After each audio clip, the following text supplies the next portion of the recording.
Ngayon guys ay sasakay tayo ng kalabaw from there dun sa itaas ng bundok hanggang dito sa sentro ng aming barangay. So keep on watching. So alam mo ba guys kung anong sinasakyan ko? So guys, ito yung sinasakyan ko ngayon, kalabaw. So galing kami dun sa bukid para kupra, no? Alam mo yung kupra. Alam na natin yung anong kupra, no? Ito talaga yung ito yung trabaho, mostly trabaho ng mga pinagkukunan ng mga magsasaka. So marami kasi itong niyog dito guys, no? So guys, pagtuturuan ko kayo kung paano pahintuin yung kalabaw, ganito lang guys. So, what? Oh, yun guys, humihinto na siya, no? Kita huminto. Pag sinasapalakarin mo na, no? Ganito lang. Oh, so yun guys, naglakad na yung kalabaw. So,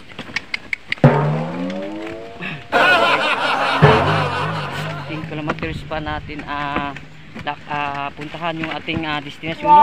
Kasi sako kasi ito yung dala ko. So tingnan mo, tatlong sakong kupra. So kailangan pa natin malayo kasi yung pagbibilaran nito kasi patuyo pa to guys, no? So ipatuyo pa natin to guys, no, yung ating kupra. So yung kalabaw guys, hindi pwede itong patakbuhin pag may karga kasi kawawa yung kalabaw, no? So kailangan natin lumalakad. Di bali ng matagal makarating, no?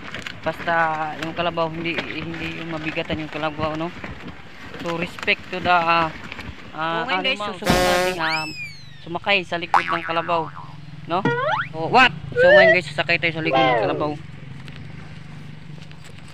What? So ngayon guys, nakasakay na tayo sa likod ng kalabaw, no? Oh, ayan. Kita mo naman guys, nakasakay na ako sa likod ng kalabaw. So masakit yung masakit yung puwit ko. Yo, di.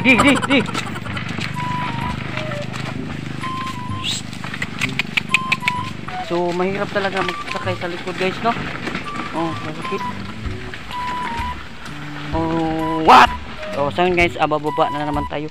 Doon tayo sasakay sa likod kasi mahirapan din tayo dito. What?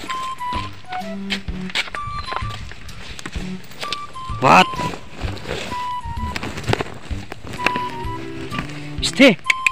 So guys, nandito na naman tayo sa likod ng sa balsahan. Kumbaga sa Bisaya dito balsahan. Hindi ko alam kung anong tawag dito.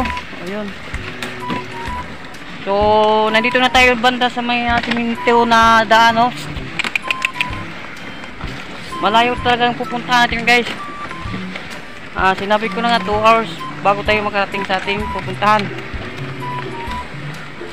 So nakakawa man yung kalabaw, talagang yun talaga yung trabaho ng kalabaw, no?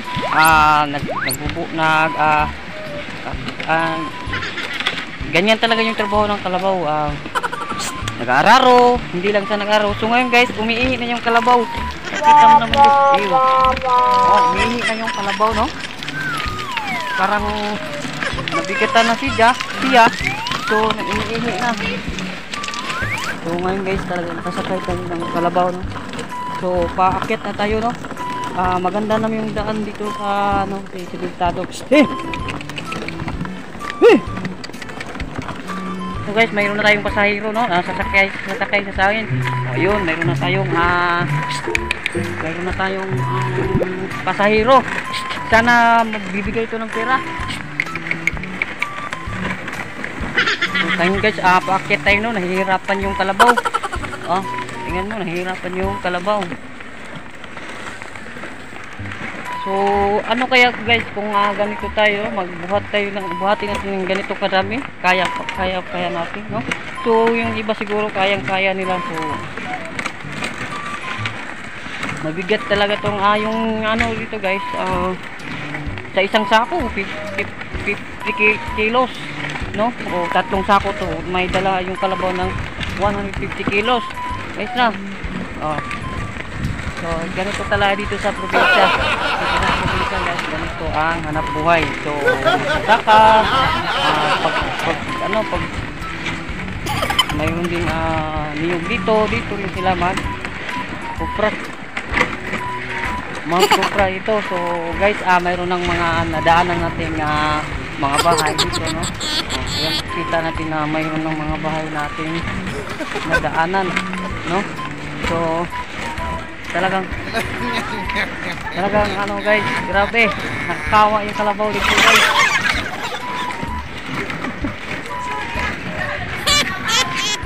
So ngayon guys, maraming dito na tayo sa may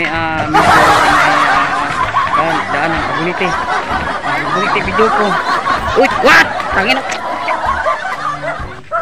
Ano nito? What? What? So ngayon guys, nahulog yung malapit na tayo sa ating pupuntahan, no? Marami ng mga bahay ito. Nakikita natin yung mga tao dito, no? So makikita natin yung mga tao dito na tayo. Medyo malapit tayo sa ating pupuntahan, no? Medyo kawawa na, parang napapakit na yung kalabaw. So talaga malapit na, siguro mga 15 minutes nandun na tayo sa ating pupuntahan, no?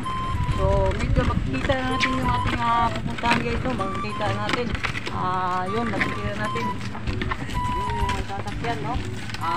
Talagang malapit na tayong makakarating sa ating pupuntahan. So kailangan na ditong ilagay doon, kailangan natin itong ilagay para ating patuyuin. So ngayon guys, talagang malapit na talaga tayo, no? Kunting-kunti na lang para makarating tayo sa ating pupuntahan. So kailangan kasi nandito kasi yung dito patuyuin, no? Yung kupra. So ito yung kapagod, pero yung nakakawa yung kalabaw, no? Pero okay lang yung matapos. Okay lang, at least hindi naman masyadong mabigat yung dala niya, no? So ngayon guys, dito na tayo. So ating sahintuin. What? So guys, dito na tayo. Nakarating na tayo. So thank you for watching. And please don't forget to subscribe my channel and click the bell button para updated kayo sa aking mga bagong video.